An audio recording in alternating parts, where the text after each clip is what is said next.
for quite a number of you, it's your first time like working with us as policy shapers. So I'll take some time to just talk a bit about the work that we do here at Policy Shapers. And then we quickly go into the conversation about the Rivers 2050 Vision project. I'll talk about we've broken the project into 5 stages, so it's very easy for all of us to understand. And we're going to, after this meeting, share a chance for us to choose the subcommittee we want to work in. Each person choose one subcommittee to work in for the 5 different stages. And we'll talk about that shortly, what each subcommittee will be working on based on our individual skills and the work that we currently do as individuals. So just going right into it, about Policy Shapers. So Policy Shapers is a private company limited by guarantee, where a civic startup focuses to mainstream young people in public policy conversations. Our goal is to ensure that young people making up about 70% of Nigeria's population, we definitely should be part of the conversation that shapes our future, right? And so that's what we've been doing, and that's the work we've been focused on since August 2020 when we were founded during the COVID lockdown.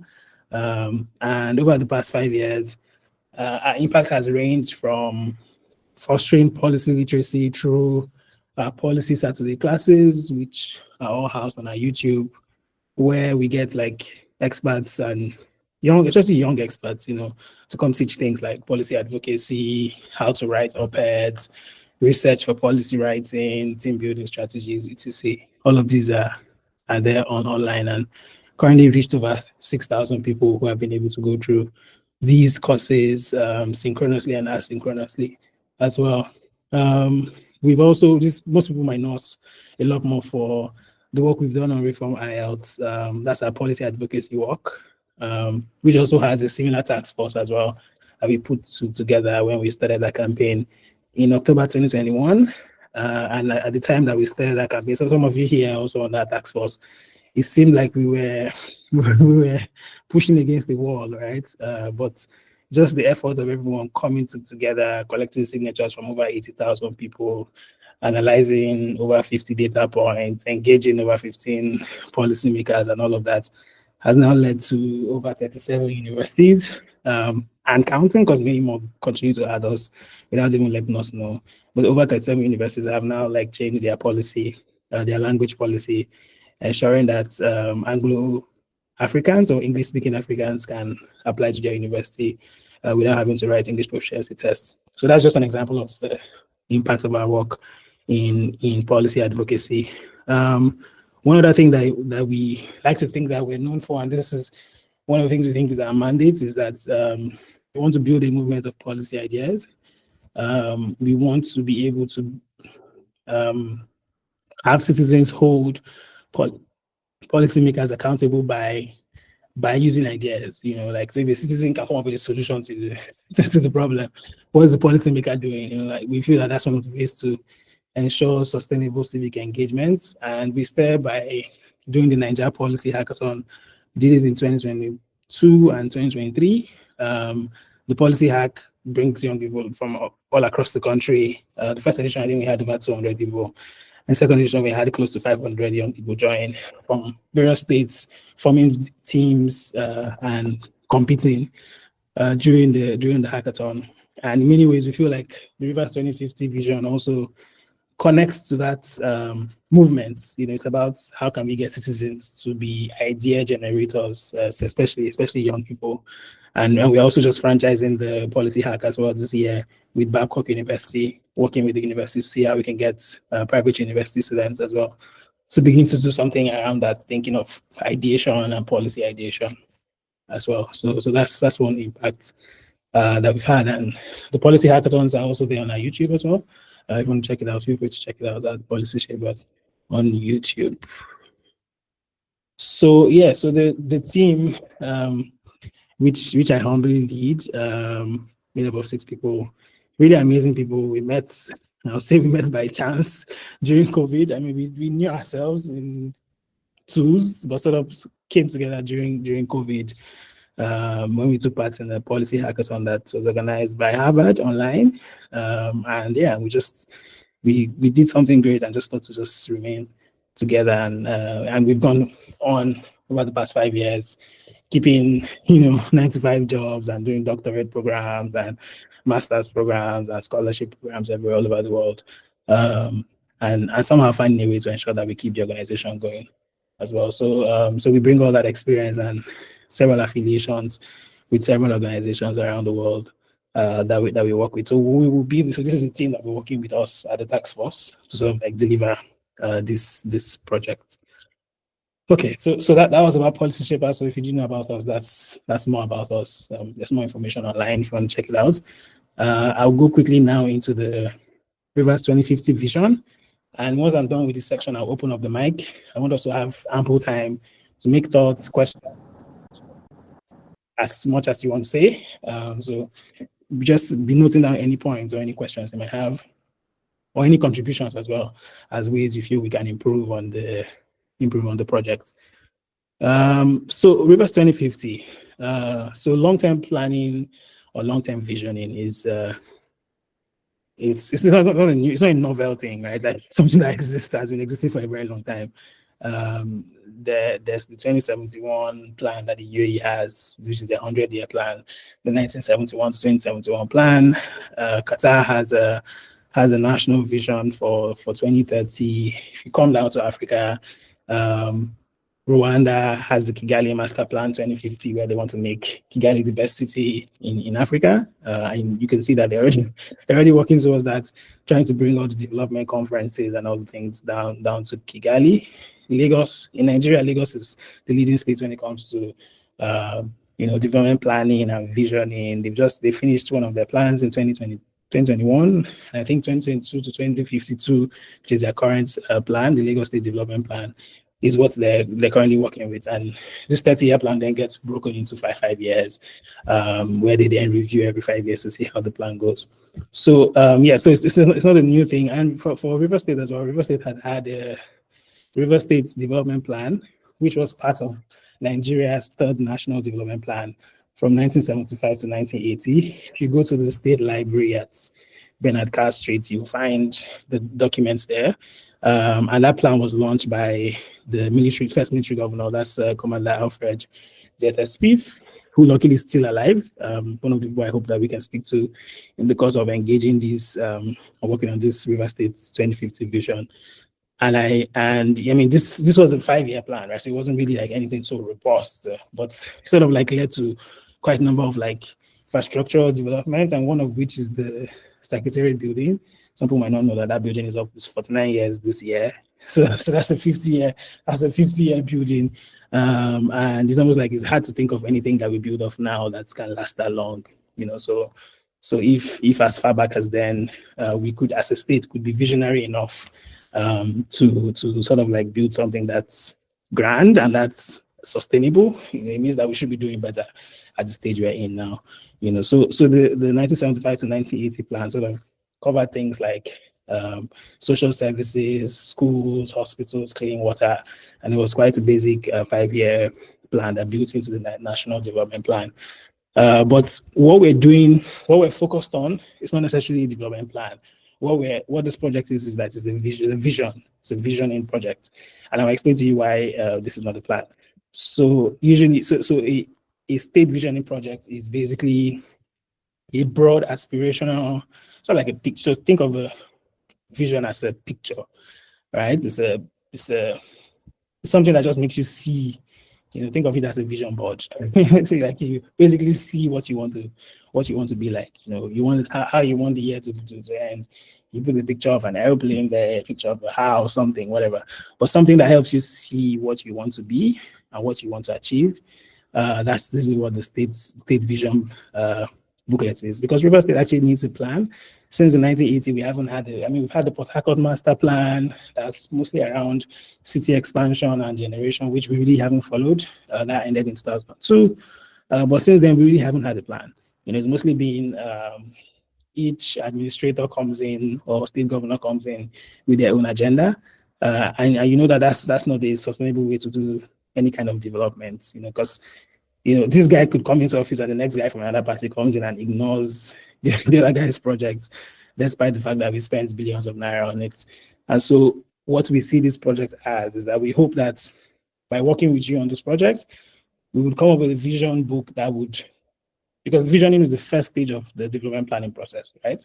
But we'll come up with a visioning book that would become like a form of advocacy to say, okay, this is the picture of where we want to be. This is the number of hospitals we need, number of schools we need, etc. And then we need a plan for how we're going to get there. And so we hope we can then use that vision book to advocate to the state government to then use that to build a plan to get us there, basically. So that's what's the difference between the vision and the plan. Not so far apart. Most times people use the words interchangeably, but that's basically what it is. And I put in the details here. When I share the slides, you can feel free to check it out. So we had also worked on two of the team members on the policy shapers team, I on the extreme left and then Terry on the middle. I was second from the right. We had worked on the development plan in our former work when we worked with Payne Foundation.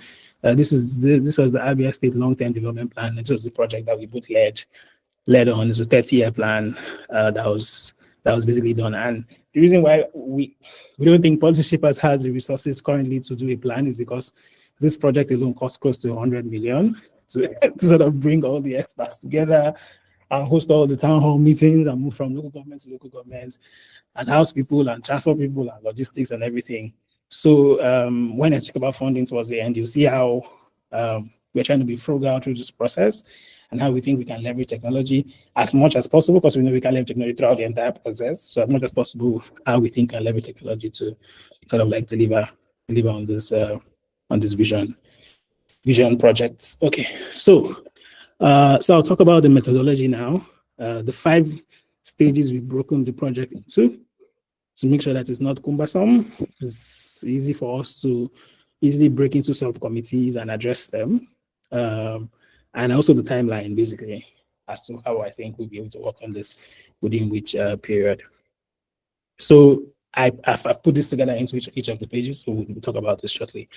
So the first stage, which is the task force setup, which is to run all through February. We have 5 days to go in February. We've successfully set up our task force, which is us, all of us here on this call, and those who were not able to join us, who will then watch this recording. That's a good first step, because we've been able to start initial conversations. We're invited by Nigeria for FM. We've reached out to a couple of other radio and TV stations within the states to sort of ask for space to be able to go on and talk about the project. So the initial publicity has begun. We've created social media pages and stuff like that. Even though we feel like we can get a lot more people, I think we're not too particular about the number of people. I think we just want people who will be willing to work in these respective subcommittees, because again, size from our previous experience, especially working on the Reform IOS campaign, it's not really about the number of people, it's about those who are really committed, right? So as much as we are still leaving it open for those who want to join the task force, I think we have started work, so we're also happy to work with the number of people that we have currently to move things forward. One of the areas I think that we can sort of do better in would be to get quite a bit more Rivers people who are in the diaspora. We haven't narrowed this down to only Rivers people. We left the task force to be open to even those who are not from River State, but who also care about working together with us on this particular project. But we think we would like to get Rivers people who are in the diaspora, who have lived in a lot more developed climes and can bring in those ideas and work in various sectors, can bring in those ideas to sort of shaping this particular policy document. So if you know of anybody like that, please do also share. Let me know. Feel free to reach out to me or any member of the team. Let us share the link with them to sort of join in. Because I think we can, we need all the ideas we can definitely get, right? And I don't think just 50 of us alone have the ideas for 7 million people, so I feel like we need as much people as possible. But that's the first stage, and I think we have sort of done well in starting out that stage well, and currently having our Inception meeting as the first step. So the second stage is then the survey stage, and I think this stage is quite important because it sort of is one of the stages where we get insights from anybody and everybody. Even though our goal is to hit at least 70,000 people as much as possible, we want to see how we can get as much feedback as possible to be able to get up quantitative data about how people feel about the state, what are their current like government services that they receive, the current quality of their lives, what is their dream for River State, whether it's someone who is 10 or someone who is 50 or 90 or whatever. So like I feel like this is the chance that we have to be able to reach a wide range of people. And we have templates for all of this already. We've already, within the partnership team, we've already created like questionnaires, draft survey questions, etc. Things that we think that the subcommittee who will then form from this call will be able to sort of like take that draft and fine tune it and work on it and give us a better, like a short and sharp survey questionnaire that we can then begin to disseminate online and offline. The reason is because like you want to do a vision document. I think the vision is incomplete without the people.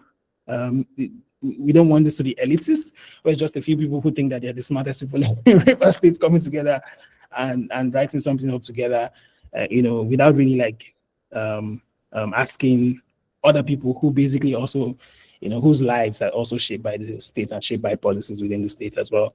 So that's why we think this is really key. So this survey stage will run for 4 months, from March to June.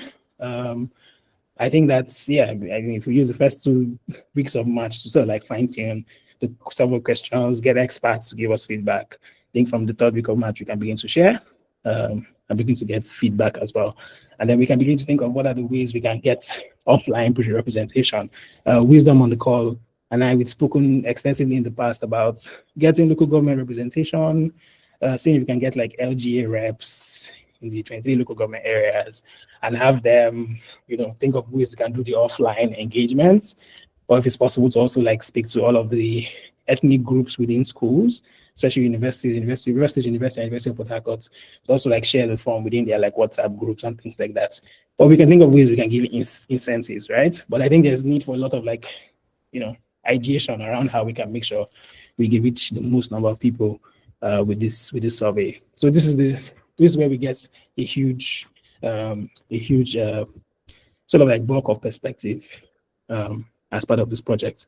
So that's stage 2. Stage 3 basically is for then the experts now. So if the first stage is set up the group, second stage you then hear from everybody or as many people as possible. The third stage is then where we then speak to experts. So the focus groups will bring together experts from these thematic areas. So we've highlighted 15 thematic areas. This is not cast in stone. So when we share the slides with you, we want you to be able to like look at these 15 areas and say, are they good enough? Is there anyone we should drop and add something else? Should we make it 17, not 15 or stuff like that? Let's have arguments for and against this sort of thing. But yeah, so we'll bring people together in these focus group discussions virtually. We are hoping to use Saturdays or Sundays, depending on whatever works for the experts and also works for the bulk of our people, but have these panel conversations. Yes, one hour panel conversation, 1 hour to 1 hour 30 minutes panel conversations to access where we are currently in healthcare, where do we want to be in the next 10, 15 years, how can we get there, what areas of support do we need, what can the state government do better and stuff like that. So so the subcommittee that handled this stage will basically spend the whole of March working with the policy shapers team, working with me and the rest of the team to identify who are the experts. We already have a database of the 15 thematic areas, and we started to fill in some people that we think from within and outside the state who we think are experts in this field who will join us. I think the next stage would then be to then put dates to those focus group discussions. When should we speak to them? Like, when should we have the conversation? And we definitely need to be open as well for all of us here on the task force and people as well from River State to be able to join that conversation and ask questions as well. That's just that. So that's the focus group element. From this stage, there's also the interview element. So there's the key informant interviews, which I think sort of within the team, we've not finalized on this as to who we think we should interview. What I think would be former leaders of the states, could also be like current commissioners in the states, handling a lot of things. So I feel like they're random. This is still an open area that we think we need impact and inputs from the task force on who we think the key informant should be. It could just be 10 interviews or 5 interviews. It doesn't need to be a lot of interviews. But these key informant interviews basically give us a chance to speak to people who we think are sort of like very influential people within the state to make up data, which we'll use in writing the book. So that's stage 3. And this one runs from April to July. Also 4 months, sort of interlaps with the survey, but we think that they can go on side by side because you have a different subcommittee handling both of them that will be formed. Okay, so these are the 15 thematic areas.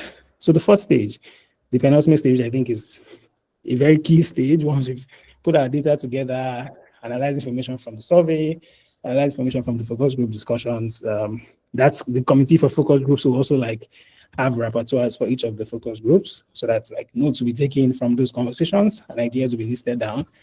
So all of that will then be tabulated and put together into this book, which I'd already started, I mean, because of time, I'd already started writing most chunks of it. Give me a sec, let me, thought I had it open, okay. You can see, so if I share this tab, you'd see, already started putting together like what the outline of the book should look like, the chapters, the different parts that make up the chapters of the book, some visual elements that we need like maps and infographics and high quality images and stuff like that from local government areas. So I started to put this together. So I'm not going to wait for the committee to start, and I'll hand this over to the committee. I work closely with the committee to see how we can sort of like begin to get those secondary data that we need. Things like what's the current statistics on unemployment and life expectancy and stuff like that.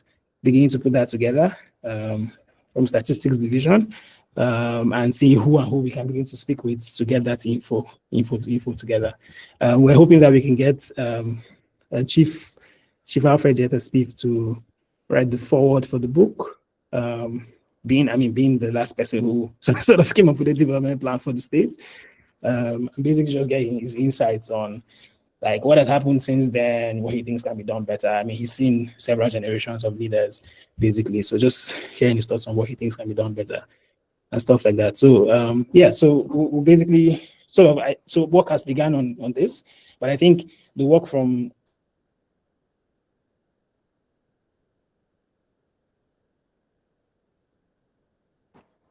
Even we lost you.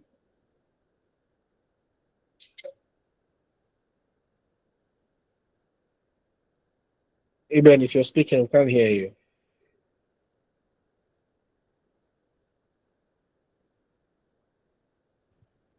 Yeah, Ben, can't hear what you're saying. I think his internet threw him off because I can't also hear him. But Eben, if you can hear us, you need to come back again as we lost. I think we can't hear him. Maybe benefits. there's a network glitch. Yeah, okay. Okay. So it's not just me, we can't hear him. All right, hold on. Let me try to reach him.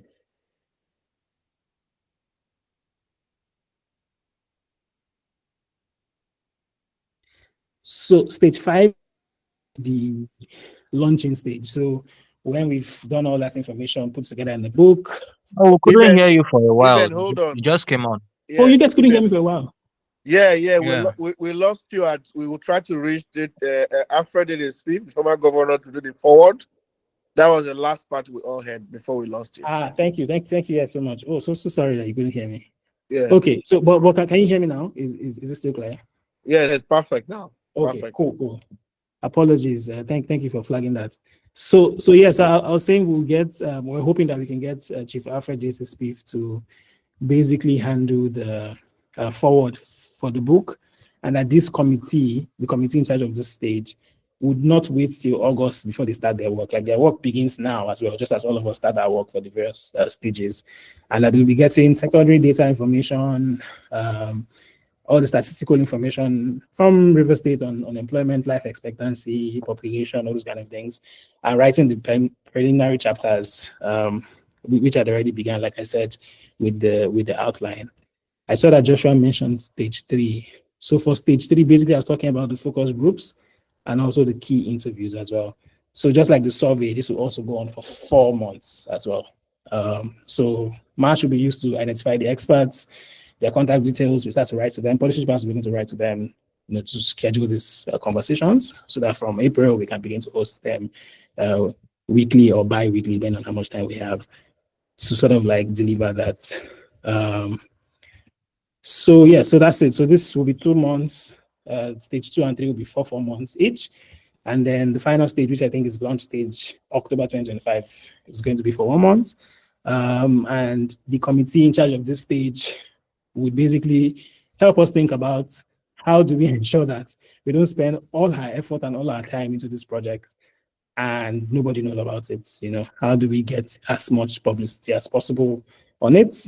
You work together with us and the policy shapers team to think about branding, think about all the associations we need to engage. That's the Youth Council, Students Association. Who are the people who need to know about it now before the launching stage? Even though we had sent information, like I mentioned one time during our Twitter space, to the State Executive Council to inform them about this.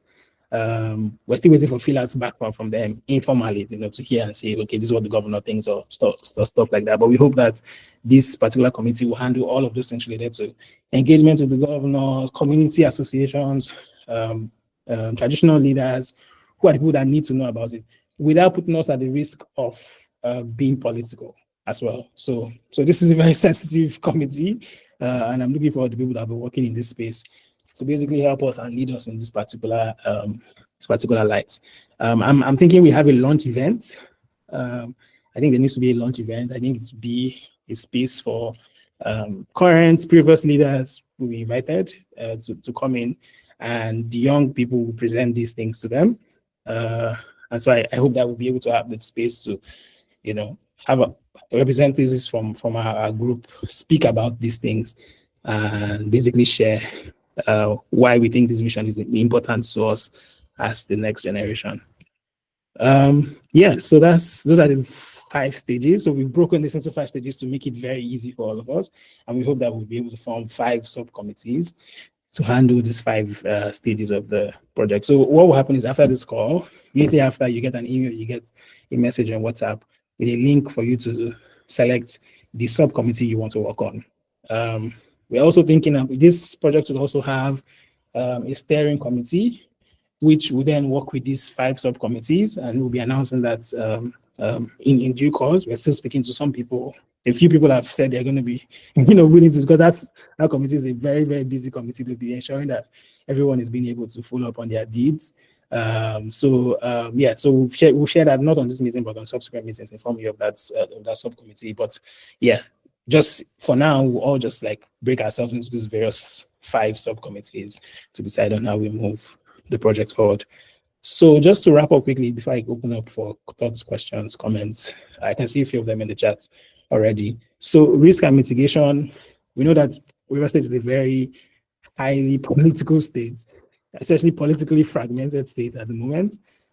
So we're going to be careful to not tilt to any side. So this is not the project where we're going to be very political. We're going to go very as neutral as possible, ensuring that the messaging is clear that this is young people leading these projects, thinking about the future of the state and driving this whole project. So we're not going to lean to any side. We don't take money from any side, or anybody to be able to make this work. On awareness, we already began this engagement. I've been on a couple of media platforms, already started to write a couple of opinion editorials as well, putting that out there. And so we'll be leaning on you guys as well. We don't think we can do this alone at Policy Shapers. So if you have media contacts, you have opportunities to speak on media platforms about the projects, we'll be happy to work with you to fine tune the talking points and ensure that you're able to help us bring as much publicity to this as possible. For partnerships, Stephen Daniel has been going up and down this call. I think his connection is bad, but yeah, I also currently work at the NESG as a thematic lead at the Community of Practice on Youth. We have some members of the NESG, whether it's the Bridge Fellowship, which I've been part of, and Stephen has been part of, and also the NESG proper, Stephen, who works at the Secretariat. We hope that the NESG will be one of our sort of like guides through this process. We've had the NESG CEO speak at policy shapers events in the past. Very, very aware of all the things that we do. So that's one of the partnerships that we know will be useful to us in driving these projects forward. However, if you know of any organization that will be useful at any stage, there are some organizations that are like very good with surveys, some are very good with mobilization of people, some are very good with, like writing reports and stuff like that. If you know of any of these organizations, please let us know. If you have relationships with them, let us know so we can begin to see how we can reach out to them to ask for those kind of partnerships to move this forward, because we know that we can't do this on our own. And I think finally is on funding. So disclaimer, we haven't received any money from anybody, any association, any organization, any individual to deliver this. This is just us as a 5-year-old organization thinking about what are the ways we can begin to generate policy ideas from young people. And we think that this is one of the projects that we've been working on. So this, everything you see will be, resources that are being sourced by policy shapers, but we're also looking out for if any members of the task force who are willing to support. I mean, this is not to pressure you to say you must bring money, but who are willing to support, or who know any organizations who might be willing to support this in kind. We're not looking for cash. Basically, that's why we're trying to do this as much as possible without any form of financial constraint. But we know that there are some elements that are going to need funding, like logistics for offline surveys, book printing, promotions, like when we're going to meet all of the leaders, past and present, whatever. All those things need funding, right? Branding and all those kind of things. If there are any organizations we think we can work with in kind, who can support us in kind, we'll be happy to be able to make that work. Well, everything is going to be sourced by the 6 people that you saw on that policy shapers team. Every resource that we need to sort of like make this work is going to come from policy shapers. And we're one of the very rich organization. We're not set up as a profit organization. So we're an organization that's set up to give back much more than make money. So that's it. That's the bit around funding. And I just wanted to make it clear that this is not being funded by any individual or any organization. And then social media. So Wisdom had very rightly noted that we had the Twitter account alone at the start of the project, and Wisdom said that Facebook is sort of like the biggest platform in River State when it comes to people who are there. So we had also set up a Facebook page.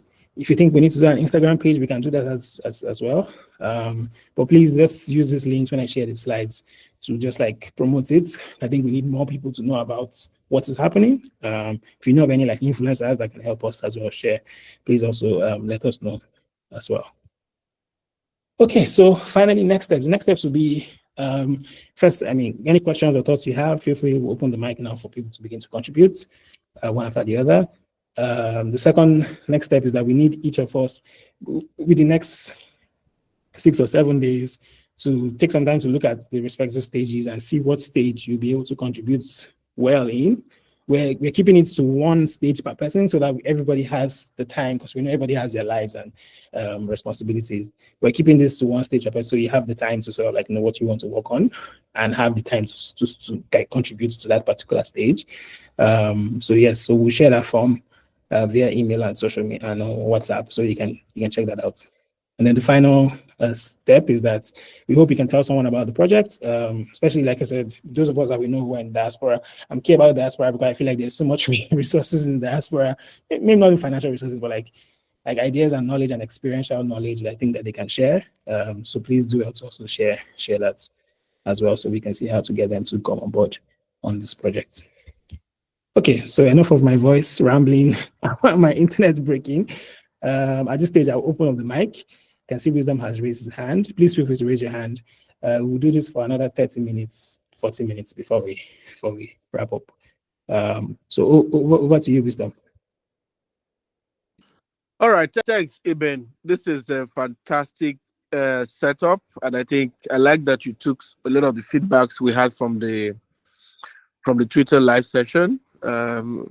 So my first, good evening, everyone. My name is Wisdom Chap Jumbo, and I just like that this is really coming to life. And all the thematic areas, I looked at it again, and I was sure that you really capture everything. But only what I need to say is that I'm not sure where you place the environment, but I think environment itself needs to be standalone. I'm not sure if I saw that. Okay, environmental and sanitation. Okay, that I will. Because environment is really critical with the organic cleanup and all of that, and other Niger data, other areas within the state and what's happening there. It might be something we want to see what the plans will be in the long run and where that will be by 2050. That would be a good part to indeed catch up. I think most people were on the live the last time, so I don't want to go over most of the things I said, but it's just to remind us that this is indeed an opportunity for us to make history in designing this vision for the state itself. We don't know where any of us might even be by 2050, but I'm sure by that time we'll all be very proud that we're part of such a project that when the whole plans begin to come into play. So the thematic areas are really fantastic. And I want to see how all the ideas that will come into this, it's really what I look forward to. So as I just look at where environment was placed, I think the thematic areas are fantastic. And by the time we begin to work on this, it will give more clarity. And thank you for already putting effort on the book. Funding is important, yes, in as much as we want to stay away from the issue of, at the risks of being political. Like you rightly said, the state is politically defragmented at the moment, but we know we need funding. And I'm thinking at the top of my mind, what are the neutral ways we can already begin to source for funding and support from well-meaning Rivers people to drive the work? Because the launch event, you need money. The book itself, you need money. So we can't remove money entirely. So at the top of my head, just thinking, do we want to set up a GoFundMe account, or do we want to just make available account numbers or a way to pay in case there are 1 million Rivers people who want to support the work that young people are doing to create a vision for the state, who will be curious to also see what the end result will be. They will be willing to support. I think there are many 1 million Rivers people, home and abroad, who would like to be part of this. So let us not keep them away, from being part of this. If what their own contribution will be money. So if policymakers want to think about, should we just make available account number? Should we create a link, or should we do a GoFundMe so that people can indeed support? But on that note, just to open that floor of funding, I am donating the sum of 50,000 naira to begin the work. And when you decide how this money will be received, please let me know, and I'll make do that pledge.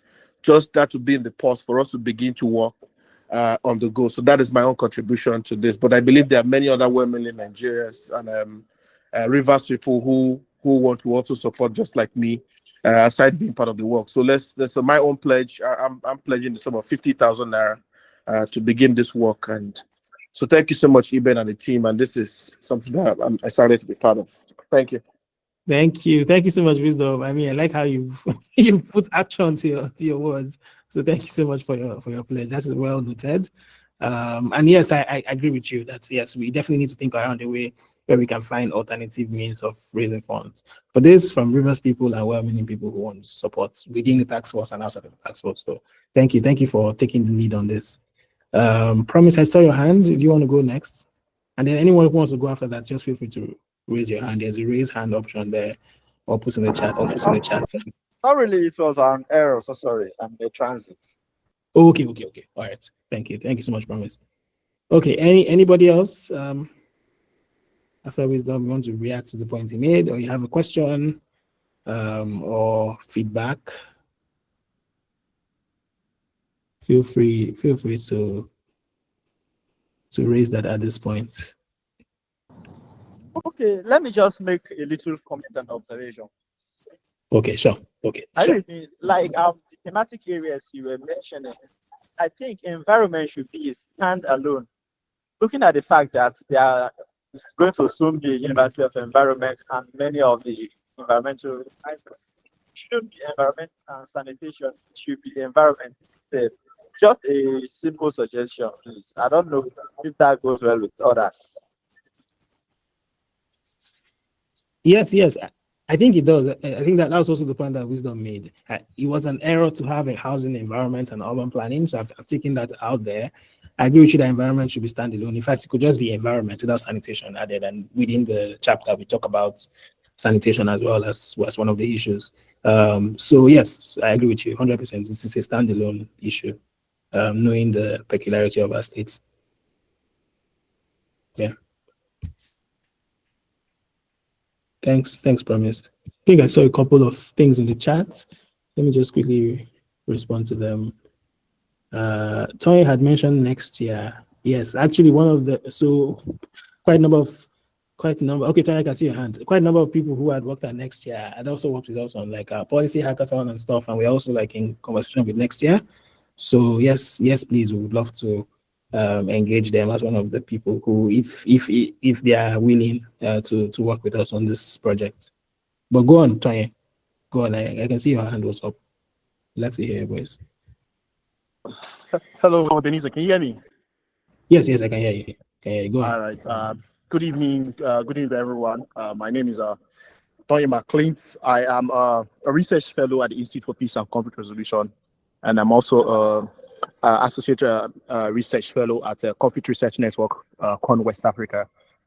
So I think I mentioned next year in regards to the aspect of like data that they do, the tracking aspect of tracking, and also the aspect of like network that they have in terms of like policy outreach.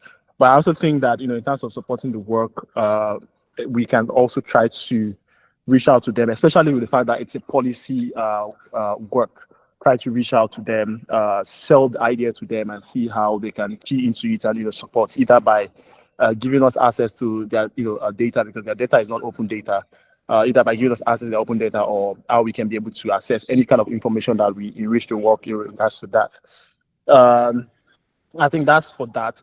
Then for the teams, for the sub teams, I noticed that there is food security, and then there is also human security and safety. So I think that's fine, which is more of my area. I was looking out for maybe something on community peace building, but I think that can also fall under human security and safety, social safety net or safety net itself. So yeah, but for next year, I think yes, we can look at that and then try to reach out, talk to them. I can personally give you some emails, but since you said you already know one or two persons at next year, that's fine. But if you need like emails or names of persons to reach out to and sell the idea to, definitely I can give you that. Thank you. Amazing. Yes, thanks. No. We know people here, but we also 100% need you as well on this. So so we'll definitely be in touch. I'll be in touch with you to see how we can initiate that conversation with next year. But yes, thank you. You make a good point. I think perhaps what's again, this is still left for all of us to make input to. Perhaps what should be this one should be peace and security, perhaps, or community peace and security, something around that. So I'll just leave a comment here. So that once we begin to talk about this within I think it's fine. The aspect of community peace being or community peace and security can also come under it while we are addressing the issues. Talking about this. Okay. Yes. Okay, that's fine. Okay. All right, thanks. I can see Sharon's hand is up. Sharon, do you want to go next? Okay. Hi, Eben. Hi, everyone. Good day. So I think my question, and first of all, thank you so much for putting this together. It looks well put together. The thematic areas make sense. It cuts across different sectors, industries, and whatnot. So my question is pretty much more around, it sort of was a concern, and then eventually maybe it would be a question, and you don't maybe need to have the answer now, or maybe you can respond to it later. But I thought to just share. So it's just around how you mentioned this would not, we won't have any political affiliation, and really that's okay. But again, in terms of governance and looking towards the entire vision. And also, and as you know, governments change. So I think my question is just really around how do we work with the government itself to, I mean, political or non-political, how do we work with the government itself to just see that this is integrated into now the state development plan or the national development plan or whatever it is. And also, when governments change, I mean, 30 plus years is pretty much a long time. So when governments change, would it affect or should it affect the vision of this entire project? Again, you don't need to have the answers now, but if you do, Yeah. Yeah, no, thank you so much for that question, Sharon. It's something wisdom, wisdom. Do you want to take a shot at this? Something wisdom and I had discussed previously in the past, and I think that people always talk about this when you want to do long-term plans, or vision documents. That how do you get it implemented? And I think that's the next step, and that's why I actually said that this vision document would be an advocacy document to actually propel the states to come up with a plan. So we're doing this to say this is how we want the state to look by 2050, and we want you to come up with a plan around this. Perhaps we will work with the state governments. I mean, those of us who are on the task force will work with the state government to come up with a plan in collaboration with. I mean, the plan is a lot more robust because then you have all of the ministries will be involved, whether it's budget and planning, agriculture. Everybody gets involved, and it's a lot more robust. But I think that this is the first step of a planning process. And if we are taking that step out of the government's hand, I say, okay, we're getting the people's voices, non-partisan, people share their thoughts. I think that it sort of like creates a kind of push, to the current government of the day to sort of like say, okay, if you've done the first step, maybe it's just for us to do the second step and take it to the next level. Wisdom has also started to speak to me about like advocacy coming up to 2027 elections. Do you want to speak up next? Wisdom? Yeah. Let me just add. I mean, I like where we have placed government in the whole process, which they will come in at the end when it's time to launch it, when it's time to present it. I mean, you have the best way first to start is to present to the government of the day.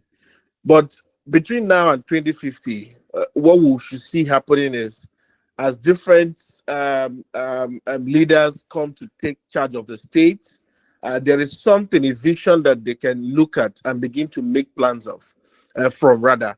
So young people are working on this. This is how we think the state should look like by 2050. As leaders begin to come to take the helm of affairs in the state, the plan will be that they are able to engage with this kind of plan, vision, and begin to make their plans out of it. That way, there will be like a more structured approach to planning and all of that, and there's a clear vision where the state is heading. And so right now, we wouldn't want to bother our head with which government is there, which government is not there. The good thing is by the time they begin to work on all of this, the idea is they will rest on this vision to make their plans out of it. It's how it naturally would happen. And it's what has happened in different climes. So the first things first to achieve is really to put together this vision and say this is what we think as young people by 2050, where we see River State, where we envision the River State should be. And as leaders come, and some of those leaders shockingly might just come from within us. You can never tell. I mean, 2050 is quite a long time. And so the goal is we understand and we know where the vision is. We're able to begin to work on plans out of it. And same with different leaders who will be coming. But I think policy shapers will be at the forefront of this, and they will be able to engage politically, not regardless of which political stand anybody might be, as that would affect the plan. Whether you are in any party or not, this is what the plan will be. And either you see it or you don't see it. But we should know whatever. The key thing is let's people make it happen. And at the tail end of it, we bring in the present day government to say, see what we have worked on. We want to present it to you. It's up to them or not to see what they work with it. Yeah. No, thank you. Thank you so much, Wisdom. Yeah, this is something that we had discussing of those evenings, and we are just laughing about it. So thank you. Thanks for your response. Sharon, did that respond to your thoughts, or did you have any additional thoughts? And anybody else? I mean, it's nice to hear. To be honest, like the answers are really nice to hear, and that's what I was expecting. But I think that in reality, and we both know how things work in this part of the world. I did remember. I mean, I was citing this because I did remember a couple of so many years back, a couple of developmental projects that we had introduced to the past governments, precisely the Amichis government. And it sounded really good. We got a lot. millions of funding for it, by the way. We did utilize it for its purpose, but eventually, when that government passed, it just didn't see the light of the day for the next government, and it really broke our hearts. But I'm just back again to say that yes, we shouldn't bother our heads at the moment, but I do think that it is something that we should add pretty much as a mitigation plan, or maybe I think I did see some risk and mitigation plans somewhere. But yes, it should be an ongoing conversation that we'll be having at different stages of this, where Yes. um as we go forward, we need to be talking about if the next government, comes and doesn't adopt the vision, which sounds nice to them. And that may be okay for them to not adopt it because every man with their own mandates and whatnot. But what then happens? I mean, does this eventually die with the policy shapers? God forbid. But yes, it's just something that, I mean, it's a thought that should be ongoing as we progress, and I guess mitigation plans should be set up for it. Yeah.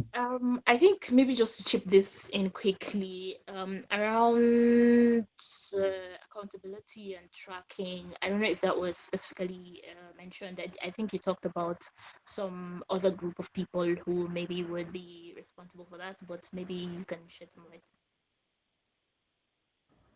Yes. I mean, we mentioned that.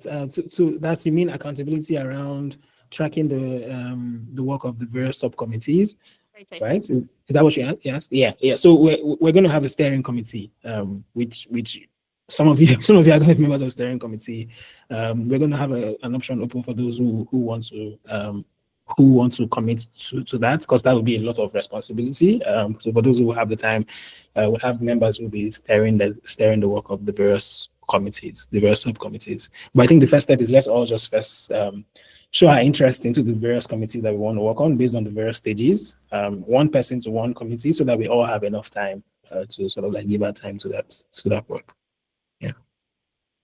So once we do that, then the next step is we then do the work around the steering committee. Okay. So it's 4:59 now. We can actually still close at 5. If we don't have any other comments or questions, we could close now. I would share the link to the recording to everyone and also share. Okay, Sharon? Okay, sorry, one more, I promise. One. So, and I remember you did mention something around the focus groups. Did you also mention how they will be selected? I mean, in terms of like inclusivity and let me know mention. Yeah. No, so we actually wanted to be selected by all of us, to be honest. Yes. So even though the committee in charge of the focus groups would lead that, we actually would want to. So we have like I said, the first shivers are taking the first step to build a lot of these like databases and putting the preliminary information out there. So if you see this, for the sake of, sorry, give me a sec. So I just shared a tab now. You see an Excel sheet that had where we're building out what experts do we need, and this is for education, for example. We're like, what experts do we need? A professor from academia, a teacher, a student, education innovator, school board, reading NGO, etc. And then we begin to put in the people here and their contacts, and then we confirm if they've said yes or no. So we'll share something like this, like a database, a more improved version, where we'd have criteria for each of the experts that we need. And then we'll ask people to sort of like suggest, because I mean, we definitely can't know everybody, but I think 50 of us have a higher chance of knowing the more people that we can get here. Okay, yeah, thank you so much. I think I was very much particular about the criteria, but if it's not available now, no worries. Yes. No, we'll definitely share that in due course. Yes, and then the subcommittee will take that up and help us build it further. Okay, David Prince, we'll just take it finally and then wrap up. All right, good evening, everyone.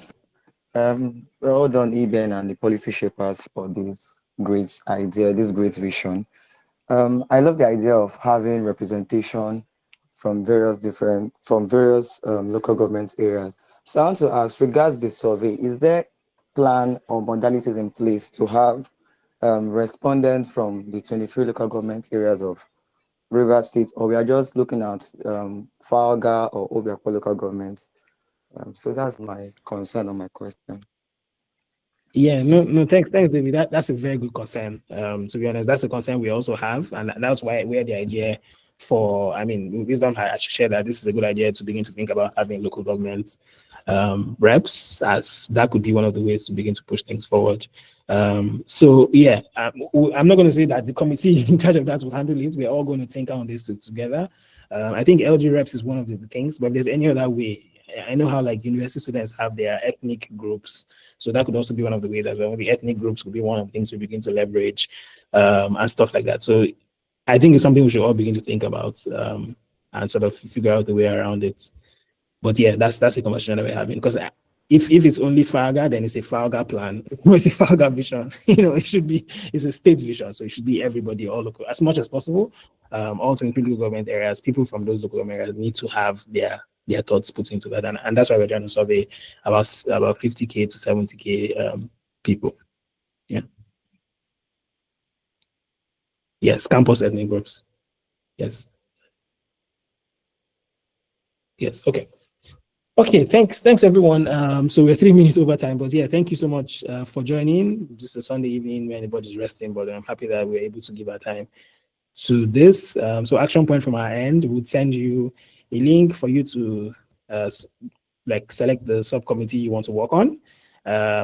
Between now and 1st of March, let's all make our time to check this out. We'll also share the link to the recording of the call and also the link to these slides as well. If you have additional questions or thoughts or ideas that pop up during the week or after this call, let's use the WhatsApp group. That's what the WhatsApp group is for. So please, there's no moderation. Just feel free to just throw your ideas in there. Let's have conversation about them, and let's move things forward. So thank you, everyone. Thank you for your labor of love, and we're hopeful, and we know that this would lead to something really great for River State, and would even become a template, for other states as well to follow. All right, thanks everyone. Have a great week ahead, and have a great evening. Bye. Thank you, Ben.